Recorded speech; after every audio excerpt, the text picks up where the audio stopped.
Hey everyone, this is Scott from the Forgot to Grow podcast. Welcome to another edition of ReWatching Agents of S.H.I.E.L.D. Today I'm talking about Season 3, Episode 21, Absolution. I'm just going to be starting off with the plot summary and then just talking about my general thoughts about this episode and any Easter eggs or foreshadowing I might have noticed. So let's just start with that plot summary, which says S.H.I.E.L.D. keeps Daisy in containment while she is showing withdrawal symptoms after losing her connection with Hive.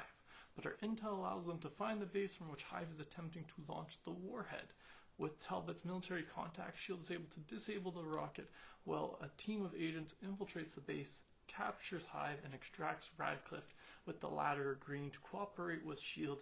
and revealing that the primitive process is irreversible. Gaera and James steal the warhead, and while S.H.I.E.L.D. is focused on locating it, they detonate a bomb that they had smuggled into the S.H.I.E.L.D. hangar, releasing some of Radcliffe's pathogens. Several S.H.I.E.L.D. agents transform into primitives, freeing Hive from his containment and proceeding to steal Zephyr 1, S.H.I.E.L.D.'s airborne mobile command, that they could take the warhead high enough for the pathogen to transform a large portion of humanity. Daisy escapes and confronts Hive, begging him to connect with her again. So that's the plot summary for this episode. I really dug this episode because it's pretty action heavy. The team's going after Hive the whole time, and I couldn't remember exactly how this turned out. I forgot that they used the containment matrix on him, which I thought was a fairly good idea once it happened. I remember it happening the first time and be like, oh yeah, I didn't think of that. Good job, guys. That's a good way to keep him contained. It doesn't work out for that long because apparently they don't check their mail. This is a secret base, and I guess they don't check their mail. In their defense, Hive does have Ward's memory, so I guess he could figure some way to mail something to the base without it getting detected, I guess. But I feel like this situation calls into question S.H.I.E.L.D. security protocols. That's all I'm saying. They're saying their mail security protocols, that is. They might want to scan some more packages. But yeah, so some of the stuff I enjoyed about this episode.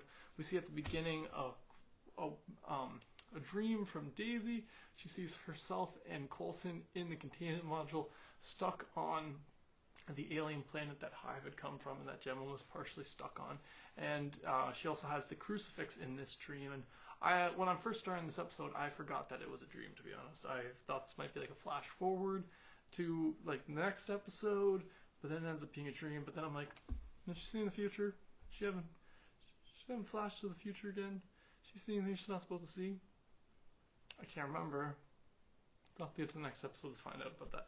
But I still like that that's the way this episode starts off, kind of like, gets you thinking about that. Because you also see her with Yo-Yo's cross, the crucifix necklace, which keeps getting passed around, particularly in this episode. Mac tries to get it back to Yo-Yo at one point, and then Mac drops it out of his coat, and at the end of this episode we see that Fitz had it, so I'm just like, oh, Fitz got it.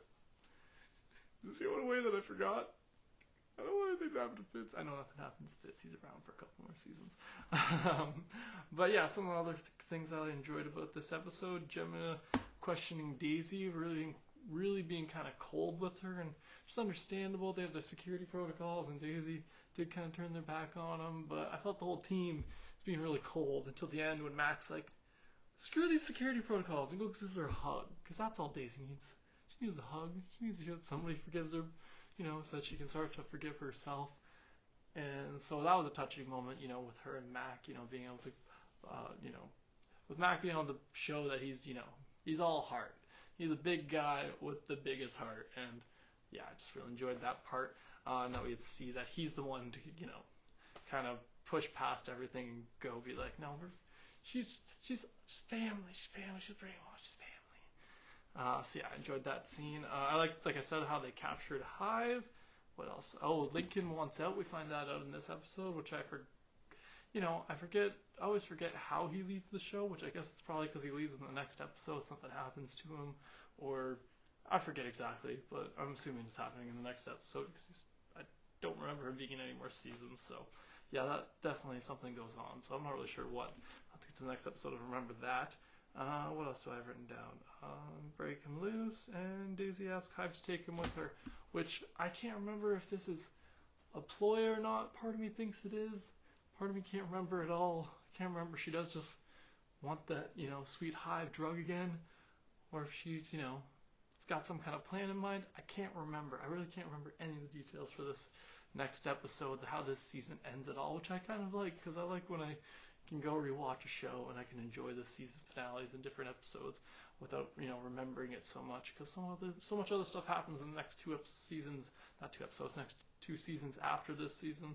So it's understandable why I don't remember exactly what happens in the next episode, but I'm excited to get to it to find out. But yeah, be sure to let me know in the comments below if there was anything I missed for this episode, any Easter eggs or foreshadowing, or anything in particular you enjoyed about this episode, or maybe didn't. But thanks again for joining me today, and have a good one.